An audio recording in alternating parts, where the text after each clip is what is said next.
Hey, Bill Shaka here. How you doing? Welcome to another edition of the 5-Minute Motivator. Today we are looking at the fifth installment of 7 Habits of Success. This is the fourth habit of success. Remember, the first of these installments was kind of an introduction.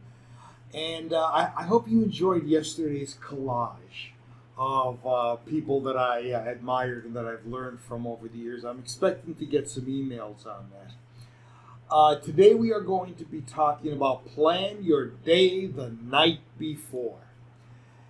And as a habit of success, that makes a lot of sense. But I want to give you kind of a caveat on that too. Some people are not night people. Some people are morning people.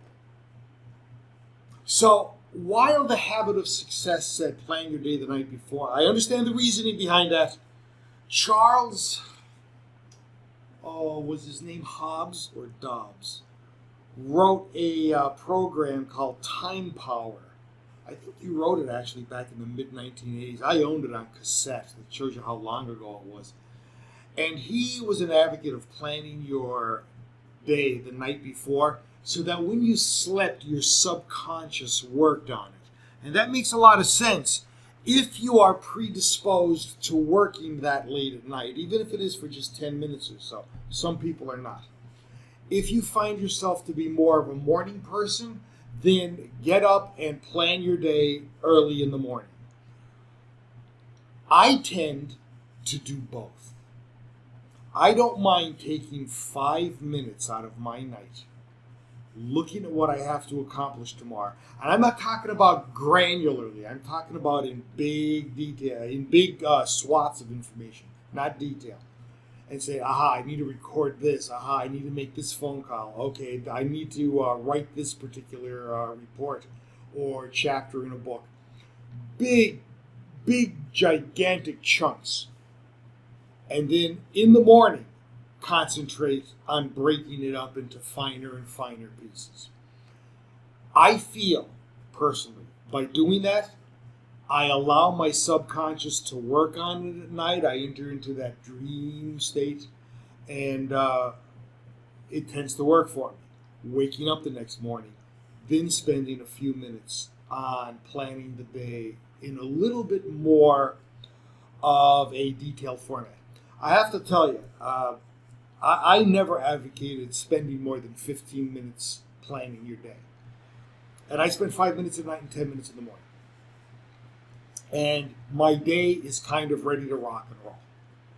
That's how I like to view planning. Here's the important point. If you are somewhere in the business world, and by the business world, I don't necessarily mean you're behind a desk. Okay, you could be doing any number of things. You could be driving your own truck. But by being somewhere in the business world, you need to plan your day. You need to plan your day. And I use that truck analogy kind of tongue-in-cheek, but it made a lot of sense. I was talking to a person that I know very well, a truck driver actually. It's a couple years back when I was still living in the States.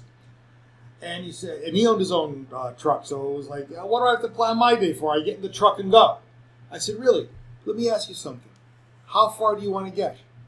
Today, tomorrow, the next day? Do you think maybe you want to plan that out? Do you think maybe in case there's construction or traffic or an accident or something, you may want to plan out how I'm going to get from point A to point B by the end of business that day?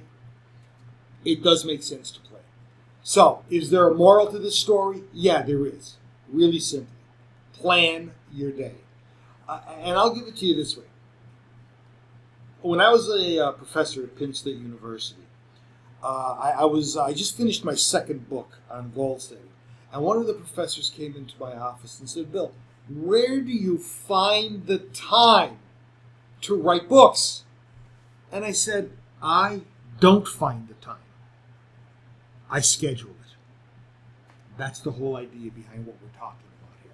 Scheduling your time to do the things that have to get done, so that then the rest of the time you could spend on the things that you want to get done.